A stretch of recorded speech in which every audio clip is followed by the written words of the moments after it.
ஜெயம் ரவி வேற negative role வேற படத்துல.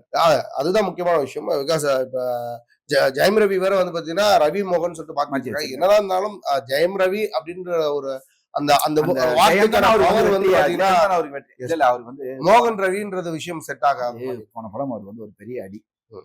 சரியா? அதனால அதுல வந்து அவருக்கு வந்து பர்சனல் லைஃப்ல இருந்து ஏகப்பட்ட ப்ராப்ளம் வந்ததுனால யாரோ ஒரு ஜோசிகாரன் சொல்லியிருப்பான்னு நினைக்கிறேன்.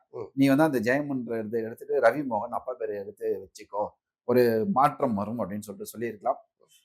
அதனால அவர் வந்து அதனாலே மாத்தி, ஏன்னா அவர் வந்து பர்சனல் லைஃப் வந்து நிறைய பிரச்சனைகள் வந்தது. அதுக்குள்ள நம்ம போக, ஏன்னா அவர் ரொம்ப மனசு நொந்துட்டாரு. அது அந்த மனிதனுங்க வரக்கூடாத ஒரு விஷயம் வந்து அது அதுல இருந்து வெளியில வர்றதுக்காக ஒருவேளை ஒரு பேர் மாற்றம் இருந்தால் எனக்கு ஒரு நல்ல அது கூட காரணமா இருக்கலாம்ல. அந்த பேர் வந்து ஒரு நல்ல படம் நெகட்டிவ் ரோல். ஏன்னா ஜெயம் ரவி நெகட்டிவ் ரோல் யோசிச்சு பாருங்க. இதெல்லாம் சேர்ந்து ஒரு பராசக்தியை கண்டிப்பா ஒரு வலுவான கதை களத்தை கொடுக்கும் அப்படியே நம்ம. ஏன்னா அதர்வா இருக்காப்ல, ஜெயம் ரவி இருக்காப்ல.